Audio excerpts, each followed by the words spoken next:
अगली बार जब पूरी हिम्मत जुटा सकें कुछ कहने की तभी बुलाइएगा, क्योंकि आपके लिए और परेशानी नहीं खड़ा करना चाहता। मैं चलता हूँ, अपना ख्याल रखिएगा।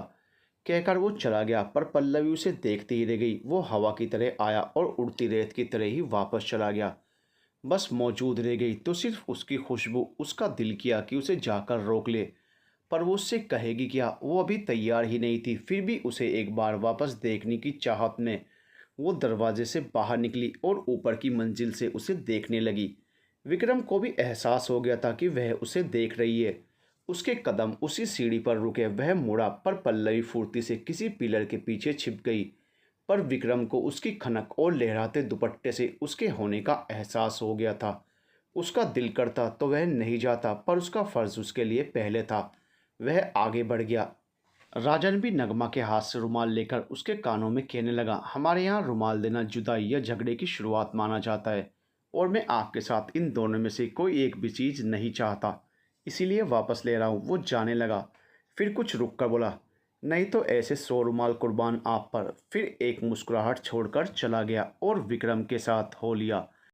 नगमा तो उसकी बातों का मतलब सोचती ही रह गई, और वहीं पीछे पल्लवी भी उसकी जैकेट में उसका एहसास महसूस करती हुई खड़ी रही। विक्रम और राजन जैसे ही निकले, उनके निकलते ही 2-3 मिनट में ही ताई और अबरार आ गए। नगमा उन्हें देखकर फौरन पल्लवी के कमरे की तरफ भागी। विक्रम बिना बताए ही गाड़ी चला रहा था, क्योंकि उसे कहीं ना कहीं शक था कि तरुण को उसके बारे में पता चल गया होगा। भाई क्या हुआ, कहाँ जा रहे हैं? घर? क्यों? इतना ही वक्त मिला था, बोलकर गया था ना मैं। उसने गाड़ी रोकी और फटाफट लिफ्ट से ऊपर जाने लगा। क्या हुआ भाई, किस बात की जल्दी है? सिर मत खा यार, तरुण आ गया है क्या? वो क्यों? इरिटेट मत कर, तू बस चल। वो ऊपर गया तो तरुण उसके फ्लैट के पास ही खड़ा था। विक्रम उसे देखते ही नॉर्मल होने लगा, पर फिर भी जल्दी जल्दी चलकर आने से उसकी सांसें फूल रही थी।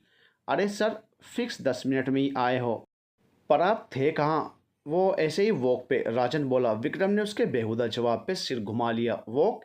ऐसे तैयार होकर? तरुण उन्हें टिप टॉप रेडी देखकर पूछने लगा।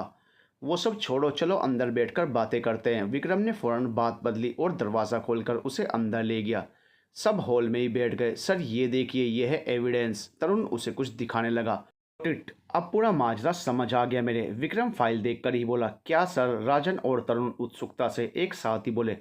यही कि कालिया नाम का कोई एक इंसान है ही नहीं, विक्रम बड़े पक्के विश्वास से बोला।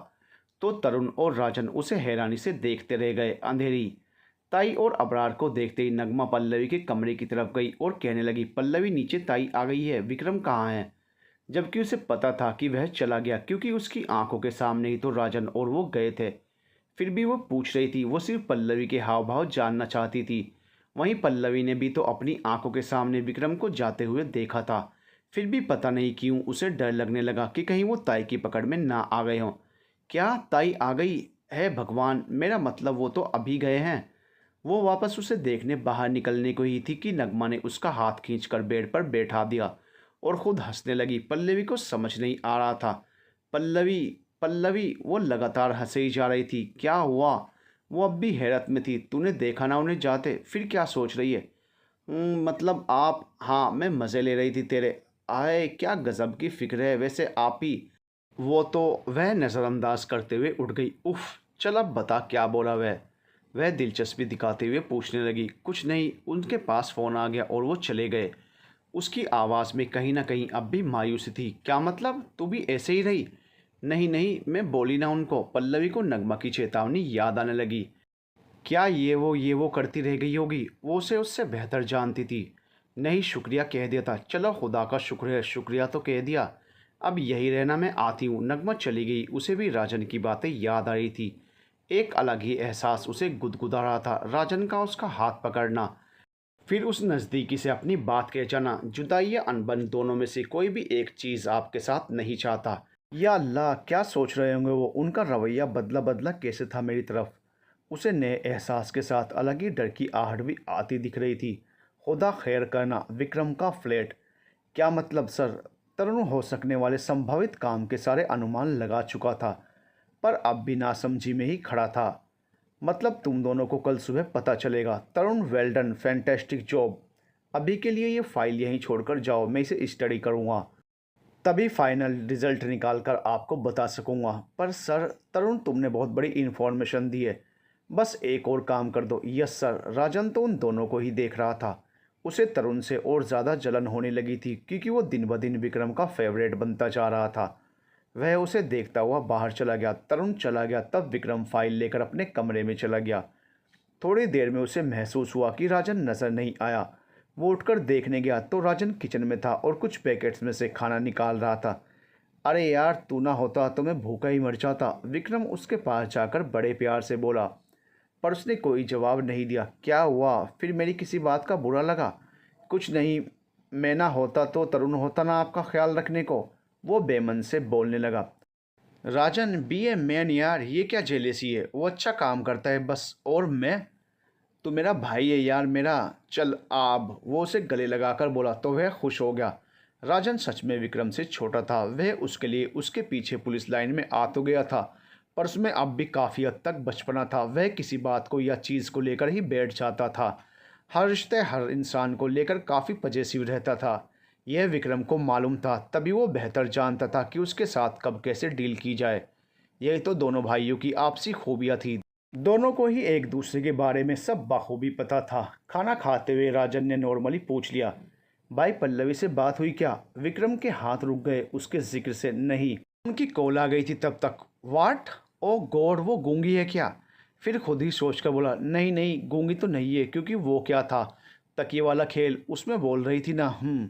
पता नहीं मेरे सामने ही क्यों नहीं बोलती। वैसे थैंक यू तो कह दिया था। ओहो, और क्या? और तो बस जैकेट वापस कर रही थी, पता है क्या बोलकर, कि हमने इसे धो दिया है। Oh god damn, she is so innocent. Flow flow में विक्रम सब कह गया।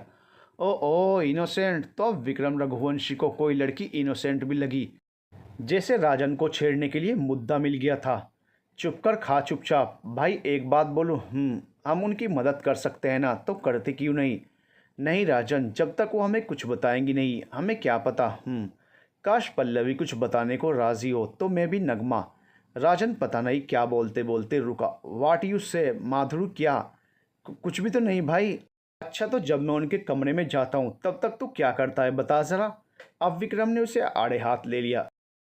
राजन की तो अबाया ऊँट पहाड़ के नीचे वाली दशा हो गई। चौकीदारी और क्या है। राजन फौरन बर्तन समेटकर अंदर ले गया क्योंकि विक्रम के सवालों से बचना मुश्किल था। विक्रम सब जानता था।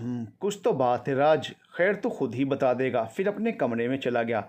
लेट नाइट तक फाइल स्टडी करता रहा। जब नींद से पलकें बोझिल होने लगी तब सब समेटकर अलार्म के लिए मोबाइल निकाला ही था कि फ़ोन गैलरी में खींची हुई तस्वीरों पर नजर गई जो पल्लवी के कमरे में ली थी। अरे ये तो उनके कमरे से ली गई तस्वीरें हैं। वो उन्हें गौर से देखने लगा। आधी तो समझ आ रही थी, जिसमें लगभग नींद की और बाकी पेन किलर थी। उफ, जाने कितनी तकलीफ सहती होंगी वो। एक अंदरूनी टीस उठी। फिर गूंजी उन लड़कियों की बातें, तेरे साथ तो हर कोई रात बिताने के लिए मरता है। और राजा, ओ गॉड, मुझे ये सब इतना अजीब क्यों लग रहा है? मुझे तो मालूम है कि वो यही सब, पर वो ये सब करे मुझे बर्दाश्त क्यों नहीं हो रहा। फिर याद आता है उसके कमरे में उसको यूँ देखना, और किस हक से वो उसे सब कह जाता है। नए अनछुए एहसासों को याद करके वो वापस पल्लवी के कमरे में ही लौट जाता है। फिर जाने की इन ख्यालों की सैर करता हुआ आखिर में वो नींद के आगोश में चला गया। वहीं पल्लवी का खुद का भी हाल दिल कुछ यूं ही था। उसे हर जगह बस विक्रम ही नजर आ रहा था। के नाम से धड़कनें रुकने क्यों लगी थी? क्यों उनके कहते ही मैं अपना चेहरा धोआई? मैं तो खुद के सिवा किसी की भी नहीं सुनती। फिर वो इतना हक से कैसे कह गए मुझे मेकअप पसंद नहीं? वो उसकी कही गई सारी बातें याद करने लगी। खास तो है, पर अब से ये आपका। कीमती तो है, पर आपसे ज़्यादा नहीं। वो क्या कहने की कोशिश में थे। कोई अनजान शख्स कैसे अपनी बेशकीमती चीज़ें उसे सौंप कर जा सकता है, खासकर उसे जिससे उसका कोई ताल्लुक है ही नहीं। उफ, मुझे कुछ समझ नहीं आ रहा। मैं जिस बेचैनी से उनसे मिलने कमरे तक आई, फिर दोगुनी बेचैनी से उन्हें रोकने गई। क्या था ये सब? नहीं नहीं, मैं कोई गलत राह पर तो नहीं जा रही। वो खुद को सवाल जवाब करती सो गई। सुबह ताई के शोर से ही सुबह की शुरुआत हुई। ए अबरार, सारी लड़के को इकट्ठा करे। ए नगमा, शिल्पा रानी। हॉल में से ताई की आवाज़ आ रही थी। सारी लड़कियों को खड़ा कर दिया गया। सबके चेहरे मुरझा गए थे क्योंकि वे ताई की गैर मौजूदगी में सुकून से बैठी थी। पर अब सबको जाने एक साथ क्यों किया गया है। ज़रूर किसी बड़े तमाशे की घंटी बजने वाली थी। सब आपस में खुसुर पुसुर कर रही थी। नगमा पल्लवी भी तब तक आ गई। लो आ गई महारानी।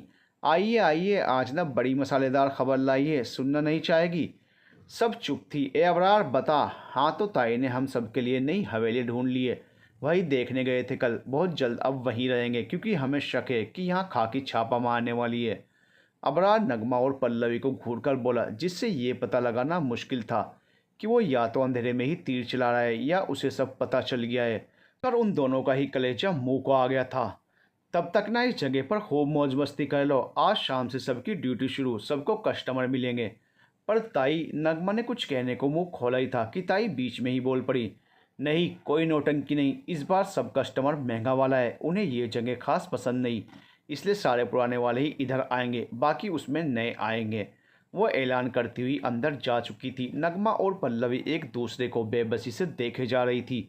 दोनों की आंखों में एक सवाल था कि अब तो यहाँ से निकलने के तमाम रास्ते ही बंद समझो, उल्टा इससे बड़ी जेल तैयार की जा चुकी है। उधर पुलिस स्टेशन विक्रम जब गया तब तरुण पहले ही मौजूद था। उसे तो रात भर नींद ही नहीं आई थी, जाने कौन सा सस्पेंस लेकर बैठे हुए थे Vikram sir. Good morning sir. Sir आप बताइए अब। इंस्पेक्टर आरती, अनीता और मधु, कमल, राजन सभी को बुला लाइए। लास्ट वाले रूम में चलते हैं, छोटी सी मीटिंग हो जाएगी। विक्रम अपनी ड्यूटी को लेकर काफ़ी डेडिकेटेड था। उसे यूं ही बैठे रहना, घूस लेना, ये सब कतई बर्दाश्त नहीं था। वह उसूलों पर जीता और वैसे ही काम करता था। उसी तरह पुलिस स्टेशन में भी वो सारे काम योजनाबद्ध तरीके से करता था।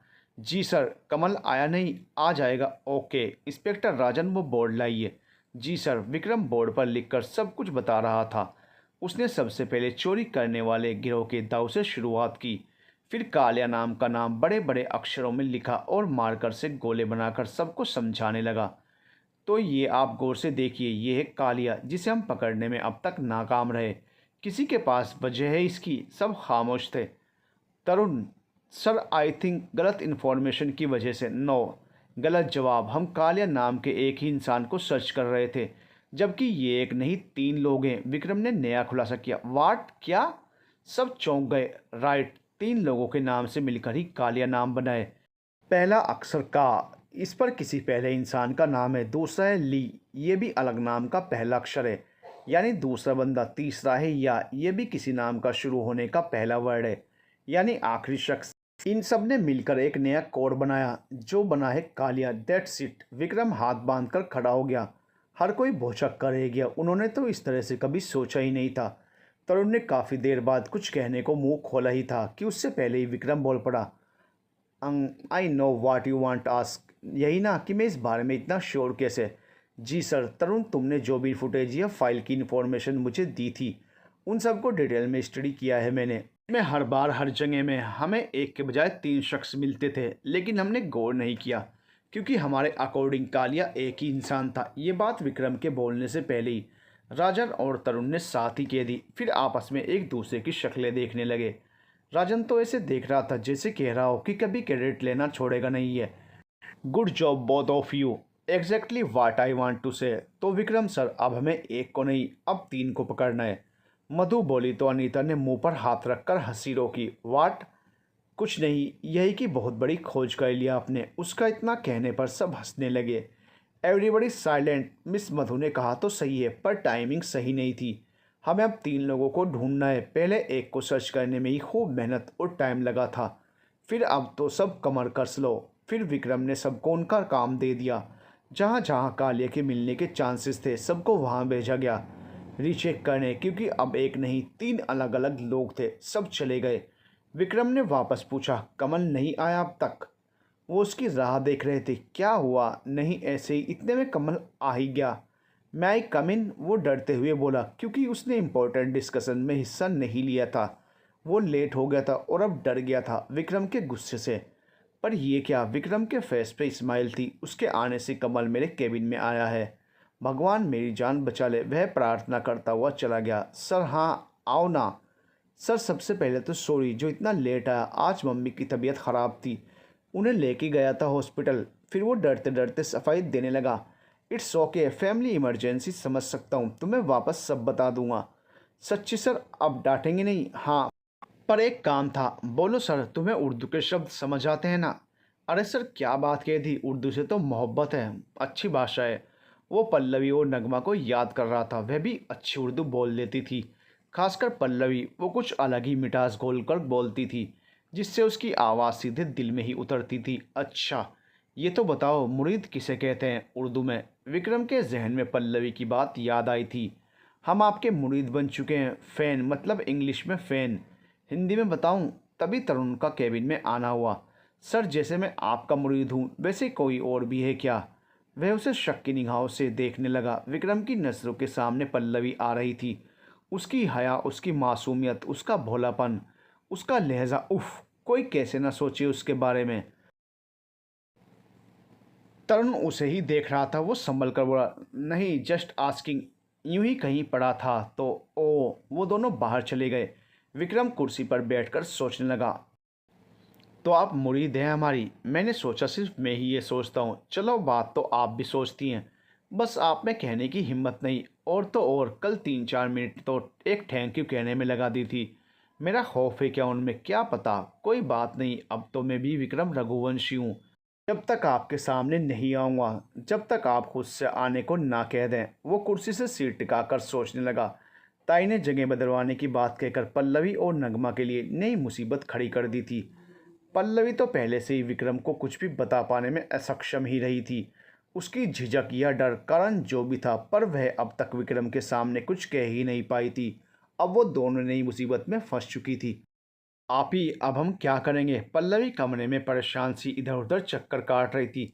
पल्लवी, मैंने तो तुझे पहले भी कहा था हिम्मत जुटा कुछ कहने की, पर तू तो मुंह ही नहीं खोलती उनके सामने। अब बंदा बार बार नहीं आ सकता ना, उसकी इज्जत का भी तो सवाल है। पर आप ही, मुझे कुछ समझ नहीं आ रहा कि अबरार को शक कैसे हुआ।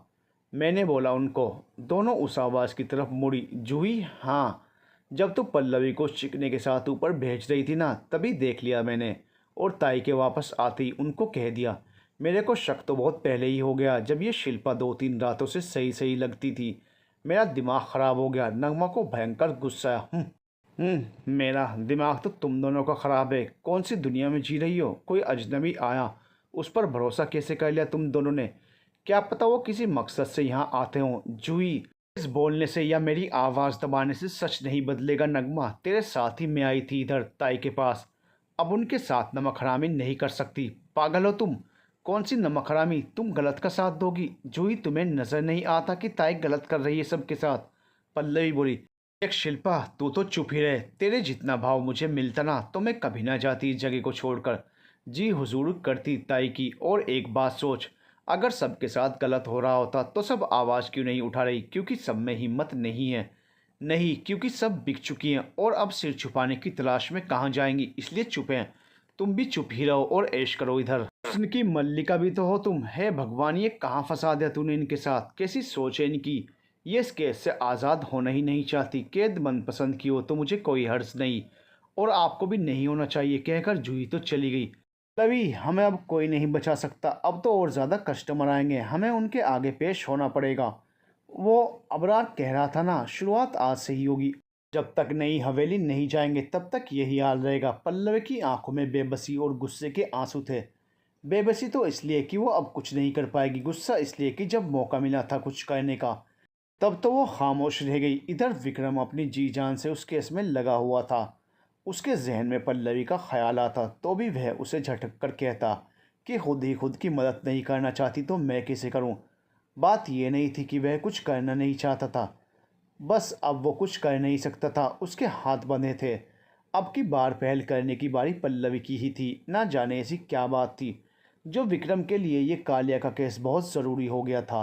उसने सबको ड्यूटी पर लगा रखा था। यूं ही पूरा दिन बीत गया। सब घर भी जा चुके, पर विक्रम वहीं मौजूद रहा। उसे एक ऐसा क्लू मिला था जिसने उसके होश उड़ा दिए। वो उस इन्फॉर्मेशन को 1 बार 2 बार 10 बार पढ़ता गया, फिर बड़बड़ाया, ये कैसे पॉसिबल है? फिर वापस देखने लगा, फिर होंठों पर टेढ़ी मुस्कान लिए बोला, अगर ये सच हुआ तो कसम है विक्रम रघुवंशी को, वो कालिया की तमाम नस्लों तक को ख़त्म कर देगा। जब देर रात होने का आई तो वह भी घर चला गया। पल्लवी के लिए हर कस्टमर एक से बढ़कर एक दाम लगाने को राजी हो गया था। उसकी खूबसूरती और रेशमी जिस्म को देखकर हर कोई अपना ईमान खो बैठता था और उसे हासिल करने की लालसा लिए उस पर फिसलती नजरें जमाए रखता। ताई को यही बात तो पसंद थी कि अगर पल्लवी की वजह से 1-2 रातों का नुकसान भी हो जाए तो अगली रात ही वह दोगुनी कीमत से वसूल भी देती थी। नगमा के हिस्से में भी ठरकी कस्टमर आ गया था। आज उनकी खैर नहीं थी। वो दोनों जो राजन और विक्रम की वजह से इतने दिन बच पाई थी, आज उसकी भरपाई होने वाली थी। दोनों के पास कोई चारा ही नहीं था, तो दोनों चुपचाप अपने अपने कमरे में चली गई। पल्लवी इन दिनों जो सुकून से रह रही थी, आज फिर उस अनजाने डर से घिर चुकी थी।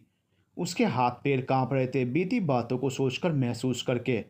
हाँ, वो बीच में इस जिंदगी के लिए तैयार हो भी गई थी, पर विक्रम के आने से उसे हल्की सी उम्मीद की किरण नजर आने लगी थी कि कभी ना कभी तो वो इस जहन्नुम से बाहर निकलेगी। पर अब तो वो बेबस हो चुकी थी, क्योंकि अब ताई का शक पक्का हो गया था। और अब अगर वे दोनों यहाँ आए तो उनकी जान को खतरा था। वह अपनी जान बचाने के लिए विक्रम की जान पर जरा सी भी आंच नहीं आने दे सकती थी।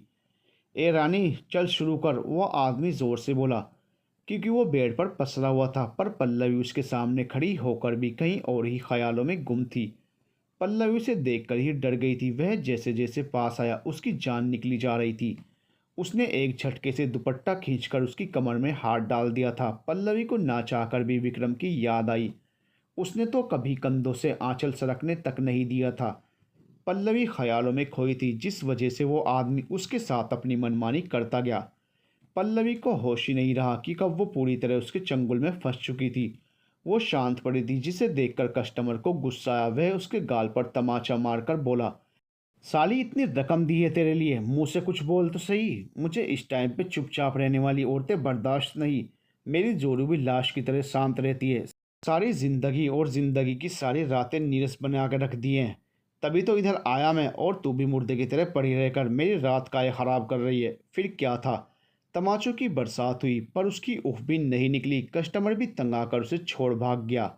अब उसके बाहर जाते ही पल्लवी जोर से चिल्लाई, कभी बिस्तर में तो कभी तकिए में मुंह देकर। ये उसके दर्द से ज़्यादा उसकी बेबसी के आंसू निकले थे। उसी आधी रात विक्रम को अजीब सी बेचैनी घेर रही थी। वह अचानक उठ बैठा। मोबाइल में देखा तो घड़ी रात के 2 बजा रही थी। पास में राजन बेफिक्र सो रहा था। फिर क्या हुआ, सब ठीक तो होगा ना? उसके मन में आवाज़ आई। फिर सिगरेट के पैकेट से 2 सिगरेट निकालकर उन्हें सुलगाकर बालकनी में चला गया। उसका फ्लैट मुंबई के बीच के आसपास ही था, जहां समुंदर से उठती लहरें साफ नजर आती थी। चांद की रोशनी में तो यह नज़ारा अद्भुत हो जाता था। पर वो कहते हैं ना कि जब नज़र में कोई और ही बस जाए तो नज़र को कोई दूसरा नज़ारा भाता ही कहाँ है। यही हाल विक्रम का था। वह सबसे भाग ज़रूर रहा था, पर कहीं ना कहीं उसकी नज़रों ने, उसके ख्यालों में, उसके दिलो दिमाग में पल्लवी छा चुकी थी। यही वजह थी अकेलेपन में उसे उसी की याद आई। और सच भी यही है कि दुनिया की भीड़ में नहीं, गहरी खामोशी में अगर कोई याद आ रहा है तो उसका रिश्ता कहीं ना कहीं दिल की गहराइयों से जुड़ चुका है। पल्लवी, उसने गहरे कष्ट के साथ उसका नाम लिया। आप जाने कितनी परेशानियों में जी रही होंगी। आप अपनी कहानी बता दें तो उसे आपका बयान मानकर मैं आपकी हर मुमकिन मदद कर दूं। पर आपकी खामोशी मुझे अंदर तक चीर देती है, इस कदर कि मैं आपके सामने भी नहीं जाना चाहता। पर अगले ही पल ये सोचता हूँ कि मैं नहीं तो कौन करेगा आपकी मदद। मुझे आपका भरोसा जीतने के लिए पहले दोस्त बनना होगा। ये बात मुझे कहनी है, पर कैसे? वह सिगरेट का धुआं छोड़ता हुआ सामने फैले विशाल समुद्र को देखने लगा। उसे पल्लवी का कमरा याद आने लगा। वो जब खिड़की के पास खड़ा था, तब भी तो ऐसा ही कुछ नज़ारा आया था। मतलब वो भी ऐसी ही किसी जगह पर है जहाँ समंदर है, पर उनमें फासला भी तो कितना है। जैसे 7 समंदर पार। सुबह की शुरुआत के साथ ही विक्रम की तहकीकात शुरू हो गई थी। उसने राजन और तरुण को अपनी उस जगह के पुलिस स्टेशन भेज दिया जहाँ वो पहले रहता था, और ख़ुद इन्वेस्टिगेशन में लग गया। वो कालिया के कोड से 3 शख्स के नाम निकालने की कोशिश में लगा हुआ था, पर खाली हाथ रह जाता है। कभी पहले अक्षर का नाम नहीं मिलता तो कभी आखिरी का। जब दोनों मिलते तो बीच वाला रह जाता। अब ये और मुश्किल हो गया था, क्योंकि विक्रम ने तीनों की शक्लें भी नहीं देखी थी। बस एक बार राजन और तरुण वो इन्फॉर्मेशन ले आए जिसके बारे में मैं 100% श्योर हूँ, तो फिर इस केस में नई जान आ जाएगी। विक्रम इसी उधेड़बुन में लगा रहता। अनीता और आरती मधु को भी इससे रिलेटेड ही काम दिए गए थे। सब तल्लीनता से ड्यूटी में लगे हुए थे। कमल विक्रम की बताई हर जगह पर जाता जहां उनके मिलने के चांसेस रहते, पर वो उनकी पकड़ से दूर होते जा रहे थे। यूं ही दिन से 1 हफ्ता निकल गया। आज राजन और तरुण उसे इन्फॉर्मेशन लाकर देने वाले थे। वहीं विक्रम के दिल में पल्लवी के लिए उससे मिलने की तरफ बढ़ती जा रही थी। उसे यूं लगता जैसे वो किसी मुसीबत में फंसी है या फंसने वाली है। अब उसे कैसे भी उस तक पहुंचना था, पर अब तो राजन भी यहाँ नहीं था। उसने एक शाम अकेले ही वहां जाने का फैसला कर लिया। वहीं ये बीता हफ्ता पल्लवी के लिए बेहद मुश्किल वाला रहा था, क्योंकि विक्रम से मिलने के बाद तो वह धीरे धीरे पल्लवी बनने लगी थी, पर अब वापस शिल्पा बनना उसके लिए मुश्किल हो गया था। पिछली रात भी एक कस्टमर ने उसके मुंह पर दुपट्टा बांधकर उसके साथ मनमानी की थी, क्योंकि उसकी तड़प चीखों में बदल रही थी। जो उसे नागवार थी, वह नशेड़ी तो था ही साथ दूसरे हाथ में सिगरेट भी पिए जा रहा था। जब पल्लवी ने उसे छूटने का प्रयास किया, तब उसके नाजुक हाथों पर उसने सुलगती सिगरेट दाग दी। पूरे हाथों पर फफोले आ गए थे। पल्लवी एक बार चीखी, फिर बेहोश हो गई। कस्टमर तो आधी रात में ही भाग गया। अगली सुबह नगमा पल्लवी के कमरे में आई। उसे ऐसे देखा तो आंखों में खून सवार किए वह पल्लवी को बेसुध हालत में ही आंगन में ले गई और उसके लिए एक बार फिर ढाल बनकर खड़ी हो गई और ताई को चेतावनी देते हुए कहने लगी, इस तरह की मनमानियां दोबारा सही नहीं जाने वाली। अगर ऐसा कुछ वापस हुआ तो वह इस बार खुद पुलिस में जाएगी। अबरार सच में उसकी धमकियों से डर गया और ताई के एक इशारे से उसके पैरों में गिरकर गिड़गिड़ाने लगा कि कैसे भी वो मान जाए। माफ़ी के तौर पर नगमा ने पल्लवी के लिए 2-3 रात की छुट्टी ले ली और उसके साथ रहने लगी। तब जाकर ताई ने चैन की सांस ली, पर वो अब भी शांत रहने वालों में से नहीं थी। खैर, अब वापस नगमा पल्लवी के साथ ही सोने लगी थी। उसी शाम विक्रम दूसरी मंजिल की बालकनी से चढ़कर कमरे में आ गया। उसकी आहट से ही नगमा चौकन्नी हो गई और वास हाथ में उठाकर खिड़की के पास गई, पर एक पुलिस वाले से कम चौकन्नी थी। आईने में उसको देखकर विक्रम सतर्क हो गया और उसके हाथ पकड़ लिए। विक्रम जैसे ही कमरे में आया, उसने लाइट चला ली। तब नगमा ने उसे देखा। वो उसके अगल बगल में राजन को देख रही थी, पर वो आज अकेला ही था। विक्रम सब समझ गया था। उसने कहा, मैं ही आया हूँ, क्या हुआ, सब ठीक है? उसका सवाल पूरा होने से पहले ही नगमा विक्रम के गले लग गई। विक्रम बिल्कुल सकपका गया था, जिससे वह 2 कदम पीछे हो गया। क्या हुआ माधुरी? उसकी आवाज़ में ऐसी करीबियत महसूस हुई कि नगमा रोने लगी। अपने सिर पर विक्रम का अपनेपन भरा हाथ महसूस कर वो पिघलने लगी, क्योंकि सख्त बनकर वो थक चुकी थी। उसे विक्रम में एक भाई जैसा सहारा महसूस हुआ था। विक्रम, पल्लवी, उसके मुंह से कुछ कुछ शब्द ही निकले। क्या हुआ उन्हें? पल्लवी का जिक्र सुनकर वो अजीब सी अनहोनी से घिरा बोला, कहाँ रह गए थे तुम? जब बहन माना था तब आए क्यों नहीं? वो उसकी छाती पर हक से मुक्के बरसाती हुई बोली, मतलब? वो अब भी नासमझी के आलम में था। मतलब पल्लवी की हालत बेहद ख़राब हो चुकी है। सबसे बड़ी बात तो वो पल्लवी रही ही नहीं, पता नहीं कहाँ खो गई है वो। सुन रहने लगी है। दर्द और तड़प ने उसकी आवाज़ ही छीन ली है। हंसना तो दूर, वह रोना भी भूल चुकी है। अब बिल्कुल खामोश हो गई है वो। साफ बोलो माधुरी, कहाँ है वो अभी? उसे गुस्सा आने लगा था। नगमा ने बिस्तर की तरफ उंगली से इशारा कर दिया। विक्रम नगमा को पकड़े हुए उसके बेड तक गया और जैसे ही सामने देखा तो देखता रह गया। पल्लवी वाकई पल्लवी नहीं रह गई थी। उसका चेहरा तो पहचान में भी नहीं आ रहा था। आंखों के नीचे काले घने गहरे जम चुके थे। गालों पर सूजन आ रखी थी। होंठों के पास और कान के नीचे उंगलियों के निशान थे, जो थप्पड़ मारने की वजह से पड़ गए थे। गर्दन का हाल देखकर विक्रम ने मुठ्ठियां कस ली। वहां नाखूनों और उन हैवानों के दांतों के निशान बने हुए थे।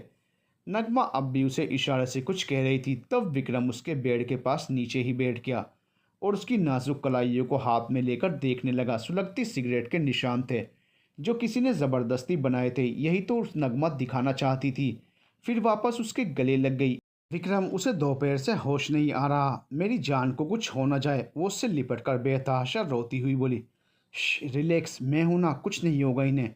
ये संतावना देने वाली बात भी विक्रम ने अपनी नम पलकों से ही कही थी, क्योंकि वह उसके सामने टूट नहीं सकता था। जाओ, दरवाज़ा बंद करके आओ, माधुरी, वह बेहद धीमी आवाज़ में बोला। माधुरी दरवाज़ा बंद करके उसके पास ही खड़ी हो गई। ताई की फिक्र नहीं है, मैंने कह दिया, वो आज नहीं आएगी। विक्रम भरी आंखों से पल्लवी को देखने लगा। उफ, कोई इतनी जिल्लत भरी जिंदगी कैसे जी सकता है? याद आने लगा जो अब तक बेचैनी उसने महसूस की थी, वह बेफिजूल नहीं थी। ये पल्लवी के मुसीबत में होने की तरफ इशारा थी, जो वह अब तक समझ ही नहीं सका था। फिर नज़र पड़ी टेबल पर, जहाँ वो दवाइयाँ रखती थी। सारी टैबलेट्स उतनी ही थी जितनी उसने उस दिन देखी थी। मतलब ये सब इन्होंने बिना दर्द की दवाई के सहा। तभी बेसुध है, विक्रम ने उसकी तरफ अपना कांपता हुआ हाथ बढ़ाया और उसके माथे पर रख दिया। वो बुखार में तप रही थी। धीरे से उसके कंधों पर हाथ रखा, इस सोच में कि कहीं उसके छूने से उसकी तकलीफ और ना बढ़ जाए। फिर काफ़ी हिम्मत बटोर कर बोला, पल्लवी। उसकी छुअन उसकी आवाज़ से पल्लवी हरकत में आई। विक्रम ने उस पर पानी के छींटे भी मारे। पल्लवी को वही रातों वाली हरकतें याद आने लगी। उसने विक्रम को झटक दिया और खुद उठ बैठी। अजीब अजीब सी बातें करने लगी, चीखने लगी। विक्रम ने पल्लवी का यह रूप पहली बार ही देखा था। वह खुद सकते में आ गया था। यह वो पल्लवी नहीं थी जिससे वो मिला था। दूर रही ये सब, वह सिमट कर बैठने लगी। बच्चा, नगमा हिम्मत जुटाकर उसके करीब गई, उसे भी झटक दिया और बोली, कोई करीब मत आओ मेरे। वो खुद के निशानों और फफोलों पर नाखून मारने लगी, जिनसे खून रिसने लगा। बाल भी बिखर गए थे, कपड़े अस्त व्यस्त हो गए थे। अब विक्रम उसके पास गया। होश में आई है पल्लवी? वो उसे झकझोर कर बोला, क्यों? वो जोर से चीखी और उसे दूर हटा दिया। विक्रम फिर से उसे पकड़कर बोला, पल्लवी होश में आई है? क्या करूं मैं होश में आकर? अब वो रोने लगी थी। वो 2-3 दिन से खामोश हो गई थी, आज ही रोई थी। क्या करूं? वो विक्रम के गले लग ही जाती अगर नगमा उसे ना संभालती। नहीं हूं मैं पल्लवी, मर गई पल्लवी तो उसी दिन जब उसके पापा उसे यहाँ इस नरक में छोड़ गए थे। वह रोते हुए बोली। विक्रम को वक्त हालात सही नहीं लगा, पर अभी पल्लवी खुद से बताने लगी थी। अब वह चुप होकर सब सुनने लगा। पल्लवी नगमा को खुद से दूर करके खड़ी हो गई। क्या हुआ था उस दिन? विक्रम ने पूछताछ शुरू करने के अंदाज में पूछा। कौन से दिन? जब पापा ने मुझे यहाँ छोड़ा था। क्यों क्यों सबको पल्लवी की कहानी ही जाननी है, जो कि मर चुकी है? उस पल्लवी को रोंद कर जिसे शिल्पा बनाया गया। कहानी तो उसकी जाननी चाहिए आपको, क्योंकि अब मैं शिल्पा ही हूँ। यहाँ वो शिल्पा जिसकी आबरू एक बार नहीं, बार बार तार की जा चुकी है। वो शिल्पा जिसकी खुद की कोई ज़िंदगी है ही नहीं। वो शिल्पा जिसके जिस्म पर उससे ज़्यादा किसी और का है, और कितनों का है, ये भी हर रात अलग अलग शख्स से पता चलता है। वो शिल्पा जो किसी एक की नहीं हो सकती, कभी नहीं। सुना आपने? शिल्पा हूँ मैं, एक वेश्या जो ताई के इशारों पर हर रात अपने जिस्म की नुमाइश के लिए खड़ी कर दी जाती है। फिर उसके बाद वो दरिंदे उसके साथ कितनी भी दरिंदगी करें, क्योंकि ताई को तो पैसों से वास्ता है। वो तो बस अपने सोने की चिड़िया की बोली लगाकर माला माल हो रही है, और हम कंगाल, जिस्म से, रूह से, जहन से बिल्कुल कंगाल। यह है शिल्पा की कहानी, और सिर्फ मेरी ही नहीं, आप ही नहीं, नगमा की कहानी। यहाँ मौजूद हर लड़की की कहानी है। शीला, मुन्नी, लैला, चमेली, मोहिनी, रानी और हर शिल्पा की कहानी। जहाँ लोग अपनी फीकी सी ज़िंदगी में तड़का लगाने के लिए हमारा इस्तेमाल करते हैं। लोग बिना वजह यूं ही ऐश करने चले आते हैं। यहाँ तक कि जिनका अपनी ज़ोरों से मन भर जाए तो मस्ती करने आ जाते हैं। जहाँ किसी को कोई फ़र्क नहीं पड़ता कि कौन मर्ज़ी से यह चाहता है, कौन नहीं। बस अपनी मनमर्जी करनी होती है। फिर अपने निशान दिखाकर बोली, ये देखो, ये उस आदमी के तमाचे हैं जिसको अपनी रातों में मज़ा लेने के और शोर मचाने के लिए मेरी आवाज़ चाहिए थी। मेरी खामोशी की वजह से पड़े मुझे ये तमाचे। ये उसके दांतों के, ये नाखूनों के, और ये तो कल ही बनाए थे उस नशेड़ी ने सुलगती सिगरेट से मेरे नरम हाथों पर। अब बोलो, करोगे मेरी मदद? जान लिया शिल्पा को, जान लिया नगमा को, मालूम हो गई ना अब हमारी कहानी। अब बोलो, अब भी मानते हो हमें अपना, और आप ही को अपनी बहन? विक्रम बुद्ध बना उसे खड़ा देखता ही रह गया। नगमा भी रोते हुए उसे देखती जा रही थी, और पल्लवी चीखे जा रही थी, कहे जा रही थी, यहाँ हर शख्स अपनी कहानी लिए बैठा है। हमने तो सोचा था हमने ही सहे हैं सितम, पर जब सुनी उनकी दास्तान तो लगा दर्द तो पहले से ही उनसे राब्ता जोड़े बैठा है। जब तक हमें किसी और के दर्दों का अंदाज़ा ना हो, तब तक हमें यही लगता है कि हम ही दुनिया में सबसे ज़्यादा दुखी हैं। पर जब सामने वाला अपनी कहानी कहने लगता है, तब पता चलता है कि उसका दुख हमसे कहीं ज़्यादा और बड़ा है। विक्रम सख्त बंदा नहीं था, वह नरम दिल इंसान था। सख्ती ओढ़े रखता है, जो आज के ज़माने में ज़रूरी भी है। उसे अब तक लगता कि उसकी ज़िंदगी ही ऐसी थी, पर जब पल्लवी की शिल्पा बनने की दास्तान सुनी तो उसकी आंखों से आंसू थमने का नाम नहीं ले रहे थे। न कि सिर्फ पल्लवी की कहानी, बल्कि हर उस लड़की के दर्द की दास्तां को सुनकर। न जाने क्या क्या सहना होता होगा उन लड़कियों को जो ऐसी जगहों पर रहती हैं, काम करती हैं। हमें कितना आसान लगता है ये कह देना कि ऐसी जगहों पर काम करने वाली लड़कियां सही नहीं होती, जबकि वो जाने क्या क्या सहती होंगी, हर रोज़ अपनी नुमाइश करती हैं। वो भी ऐसे लोगों के साथ जो इंसानों के खोल में भेड़िए बनकर आते हैं, और वो भी अपनी आबरू दांव पर लगाकर, किसी के लिए बस टाइम पास का जरिया, किसी की भूख मिटाने का तो किसी के मन बहलाने का। उफ! पल्लवी का दर्द समझ पाना विक्रम की सोच समझ से परे था। वो जब भी उसे देखता तब उसे मालूम होता कि उसकी उम्र भी ज़्यादा नहीं थी, शायद 20 साल भी नहीं होगी, और इस उम्र में उसने क्या कुछ नहीं सह लिया, और इससे कम उम्र में भी ना जाने कितनी लड़कियों ने कितनी बार कितनों के साथ ये सब। सोचकर ही उसका कलेजा मुंह को आने लगता। उसका दिल किया कि अभी के अभी जाकर रोती हुई पल्लवी को अपनी मजबूत बाहों में कसकर भले उसे ऐसा महफूज महसूस करवाए जिससे वो सब कुछ भूल जाए। उससे कहे, उसे एहसास दिलाए कि वो उसके साथ है, वो निकालेगा उसे यहाँ इस दलदल से बाहर। पर उसके कदमों ने तो उठने से ही मना कर दिया, जैसे पत्थर के हो चुके हों। अगर आज वो ये करता है तो पल्लवी का विश्वास खो देगा। उसे लगेगा सब मर्द एक जैसे होते हैं, जो कमज़ोर पड़ चुकी लड़की को सहारा या संतावना देने के बहाने उसके नज़दीक आते हैं। विक्रम अपनी ऐसी छवि कभी नहीं बनाना चाहता था, उसके सामने इसलिए दूरी बनाना ही उचित समझा। वो कुछ कहता उससे पहले उसके पास राजन का फ़ोन आ गया। भाई कहाँ हो, जल्दी घर आओ, हम पहुँच गए। आ रहा हूँ माधुरी, तुम ध्यान रखना इनका, मुझे अभी निकलना होगा। नगमा उसे देखे जा रही थी तो वह उसके हाथों को अपने हाथ में लेकर बोला, अपनी बहन को मुसीबत में छोड़कर वापस नहीं जाएगा ये विक्रम। इस बार आप दोनों की हर मुमकिन मदद करूंगा, ये वादा है एक भाई का। नगमा ने पलकें झपकाकर उसे सहमति दे दी तो वह पल्लवी को अपलक देखता हुआ उसके करीब जाकर उसके सिर पर बड़ी हिम्मत जुटाकर हाथ फेरकर खिड़की से बाहर चला गया। पल्लवी वापस बेहोश हो चुकी थी। नगमा उसे सही से बिस्तर पर लेटाने लगी। विक्रम वहां से चला तो आया था, पर पूरे रास्ते उसके दिमाग में, उसके कानों में बस पल्लवी की आवाज़ें ही आ रही थी। शिल्पा हूँ मैं, एक वेश्या जो हर किसी की ज़रूरतें पूरी करती है। सब जानने के बाद करेंगे आप हमारी मदद? फिर याद आने लगे उसके जख्म। उफ, सहने की तमाम हदों से भी ऊपर सह चुकी थी वो। विक्रम इस हद तक उससे जुड़ गया था कि वो उसके दर्दों को महसूस करने लगा था। सही मायने में उसका हमदर्द बनने लगा था। इसी सोच में गुम उसका घर आ चुका था। वह गाड़ी से उतरा और लिफ्ट में गया, इससे बेखबर कि आगे एक और झटका उसका इंतजार कर रहा था। वह घर में गया तब तरुण और राजन दोनों मौजूद थे। भाई आपका शक सही था, राजन ने विक्रम को देखकर दरवाजे पर ही फाइल दे दी थी। विक्रम कांपते हाथों से वो फाइल लेकर देखने लगा। वहीं तरुण अब भी सब कुछ समझने की कोशिश में था। जैसे ही उसने फाइल खोली 3 तस्वीरें सामने आ चुकी थी। विक्रम फाइल में से तस्वीरें निकालकर आगे बढ़ने लगा। पीछे फाइल्स में से सारे पन्ने निकलकर फर्श पर बिखर चुके थे। तरुण समेटने लगा पर राजन विक्रम के पीछे हो लिया। विक्रम अपने कमरे में जाकर वार्डरोब से अपनी डॉक्यूमेंट्स फाइलें निकालने लगा। देखते ही देखते वो कमरे का सारा सामान बिखेर चुका था। ये क्या कर रहे हैं सर? तरुण आखिर में पूछ ही बैठा। Just watch. आखिर में विक्रम को 3 स्केच मिल ही गए जो वो ढूंढ रहा था। उन तीनों को टेबल पर रखकर वो सारी तस्वीरें सेट करने लगा। हूबहू मिलने लगी थी। राजन विक्रम की खुशी का ठिकाना नहीं रहा। पर फिर जाने उसे क्या सूझा, वह उन तस्वीरों को फाड़ने और नोचने के लिए उतारू हो गया। राजन आ गया। भाई इकलौते एविडेंस है ये, कंट्रोल कैसे कंट्रोल कर लूँ राजन, कैसे? मेरे सामने मेरी बहन के रेपिस्ट की तस्वीरें हैं, कैसे करूँ कंट्रोल? विक्रम कह ही गया, सुनकर तरुण भौचक्का ही रह गया। अब उसे सारा माजरा समझ आ गया था कि कालिया का केस विक्रम के लिए इतना ज़रूरी क्यों बन गया था। सर आपकी बहन? तरुण हकलाया। अब उन दोनों ने ध्यान दिया कि उनके अलावा तरुण भी मौजूद था। विक्रम तरुण के पास गया और उसके गले लग गया। थैंक यू सो मच तरुण। वह रोने लगा था। सर ये आप? विक्रम ने उसे सोफे पे बैठाकर माधुरी के रेप की बात बता दी। तरुण की आंखें बरसने से रुक नहीं पाई। वो क्या, कोई भी अंदाज़ा नहीं लगा सकता था कि उस वक्त विक्रम पर क्या बीती होगी। तरुण, मैं उस वक्त छोटा था ज़रूर, पर इतना भी नहीं कि उन हैवानों को याद न रख सकूं। I am adult. मुझे इंसान की शक्लें बहुत याद रहती थी शुरू से ही। जब मैं मौसी के साथ रहने गया था तब तक नॉर्मल हो चुका था। फिर एक रोज़ मैंने स्कूल से आते वक्त किसी से उन तीनों लोगों के स्केच बनवा लिए थे। हाँ, ये जानता था कि इतनी बड़ी दुनिया में उन्हें ढूंढना मुश्किल नहीं, नामुमकिन होगा।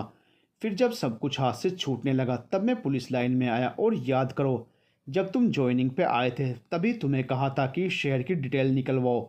हाँ, मुंबई ने ही छीना मुझसे मेरा सब कुछ, और वो दरिंदे यहीं के थे, पर वो मेरी पहुंच से दूर जा चुके थे। अब ये चोरी वाला गिरोह सामने आया। फिर आया कालिया नाम। मुझे महसूस होने लगा कि मेरा मकसद यहीं कामयाब होगा। याद है तुमने कहा था कि शराब और लड़की उसकी कमज़ोरी हैं। बस क्लू जुड़ते गए, बट मैं और श्योर होना चाहता था। तब तुम्हें यह तस्वीरें लेने भेजा, क्योंकि ये ना केवल रेपिस्ट हैं बल्कि चोर भी हैं, और भी गलत धंधों में इनके नाम वांटेड लिस्ट में रह चुके हैं। इनकी तस्वीरें मिलना मुश्किल नहीं था, बस मुश्किल था इनका मेरे स्केच से मिलना।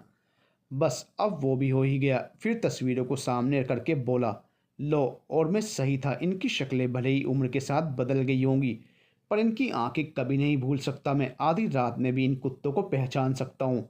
विक्रम ने गहरी सांस ली। मेरा मकसद बहुत नज़दीक आ गया है, पर अब भी बहुत दूर है क्योंकि ये हमारी पकड़ में आसानी से नहीं आएंगे। सर, मैं अपनी जी जान लगा दूंगा, पर माधुरी जी की मौत का बदला लेने में आपकी मदद करूंगा। आपकी बहन मेरी भी बहन हुई ना, और मेरी तो थी भी बहन। राजन भी शामिल हो गया। सबने मिलकर इस मकसद को अंजाम देने का सोच लिया था। तरुण जाने लगा, तब विक्रम ने उसे कुछ कहने को रोका। उससे पहले ही तरुण बोला, डोंट वरी सर, ये बातें मेरे तक ही रहेंगी। सर होने से पहले आप में मुझे अपना बड़ा भाई और आइडियल नज़र आया है। विक्रम मुस्कुराने लगा। तरुण घर चला गया। राजन खाना खाते वक्त विक्रम से बोला, भाई हम बहुत नज़दीक आ ही गए हैं हमारे लक्ष्य के। अब सेलिब्रेट करना तो बनता ही है। नहीं राजन, आधी जीत को कभी सेलिब्रेट नहीं करते। पर भाई, और दूसरी बात, मैं आज पल्लवी के यहाँ जाकर आया था। वाट, अकेले ही? मैंने देर कर दी राजन, वो डूबी हुई आवाज़ में बोला। मतलब सब ठीक तो है ना नगमा? माधुरी ठीक है यार, पर वो विक्रम के गले से अगला निवाला ही नहीं ढला। भाई राजन, उसकी जो हालत है ना, उफ, मैं बयान भी नहीं कर सकता। जाने कितनी तकलीफ़ों से गुजर चुकी है वो हमारी गैर मौजूदगी में। विक्रम ने राजन को वो सारी बातें बता दी जो पल्लवी ने उससे कही थी, जो उसने सही थी। कभी कभी तो लगता है कि उन्हें अपने आप पास ले आऊं, दुनिया के हर दुख से दूर कर दूं, पर किस हक से? मैं विक्रम रघुवंशी, जो लड़कियों को आंख उठाकर नहीं देखता, उसे बस एक ही लड़की नज़र कैसे आ सकती है? मुझे कुछ समझ नहीं आ रहा मैं क्या करूं। और ना जाने उनसे कैसी अटैचमेंट फील होने लगी है कि उनके सिवा कोई और अपना लगता ही नहीं। विक्रम दिल की गहराई में छिपी बातें कह गया था। तुझे पता है, उनकी नाजुक कलाइयों पर जाने कौन से जानवर ने सिगरेट दाग दी।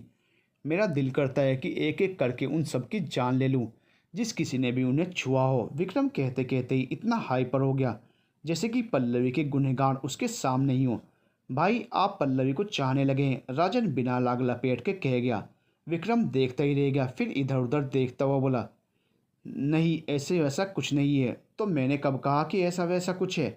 आप उसे पाक नज़रों से देखते हैं, और जहाँ देखना सुकून देने लगे और कोई उन्हें छू भी ले तो खून खोल उठता है। भाई, इसे चाहना ही कहते हैं। राजा अनुभवी इंसान की तरह बोलने लगा। बकवास बंद कर, मैंने कभी ऐसा नहीं सोचा, और ना ही उनके बारे में सोच सकता हूँ। विक्रम सब कुछ सिरे से नकार चुका था। अच्छा, तो किसके बारे में सोचते हैं आप? चिपकू के बारे में? राजन कहकर भाग गया, पर विक्रम को सवालों के कटघरे में छोड़कर चला गया। क्या वाकई वो पल्लवी के लिए कोई नए एहसास महसूस करने लगे हैं, जिनकी आहट इतनी मध्यम थी कि उसे खुद ही पता नहीं चला कि कब ये जज्बात उसके दिल के कोने में इकट्ठे होने लगे? क्या ये मुमकिन है कि भावनाएं बिना किसी शोर शराबे के भीतर तक प्रवेश कर जाएं? विक्रम गहरी सोच में डूब चुका था। अगली सुबह, रात के बाद पल्लवी को सुबह ही होश आया था। गुस्से और जल्दबाजी में वो खुद को ही घाव दे बैठी थी। पर इन सब में एक बात अच्छी हुई कि वो विक्रम को सब कह बैठी। उसे याद आया कि वह विक्रम के सामने शिल्पा बनने की सारी कहानी खोल बैठी थी। वो छत की तरफ देखती हुई सोचने लगी, अगर सच में बंदा विक्रम नेक दिल है तो हमारी मदद करने ज़रूर आएगा। नगमा आ चुकी थी और उसके सिरहाने बैठकर बोली, बच्चा अब कैसी है? रात को विक्रम, मुझे मालूम है, पल्लवी खोई हुई सी बोली। पल्लवी, तूने कैसा बर्ताव किया उनके साथ? वो आखिरी मुलाकात थी आप ही। मतलब वो अब शायद नहीं लौटें। क्यों? पता नहीं, दिल गवाही नहीं दे रहा कि वो हमारी आगे भी मदद करेंगे। हमारी कहानी से रूबरू होने के बाद भी पल्लवी इतना ही जान पाई तो उसे। हर शख्स चेहरे पर चेहरे लिए रहता है, यकीन कर पाना मुश्किल हो जाता है। अब तो बहुत बार धोखा खा चुकी हूँ। तू एक दफ़ा सोच, वो सिर्फ अपनी बेचैनी महसूस होते ही यहाँ चला आया, तो अब? नहीं पता आप ही, आपने देखा नहीं, वो पल भर भी नहीं रुके थे हमारी बात सुनकर। बस आप भी झूठी उम्मीदें मत बांध। बेहतर होगा, पल्लवी बिना भाव के बोली और उठकर वॉशरूम में चली गई। To be continued.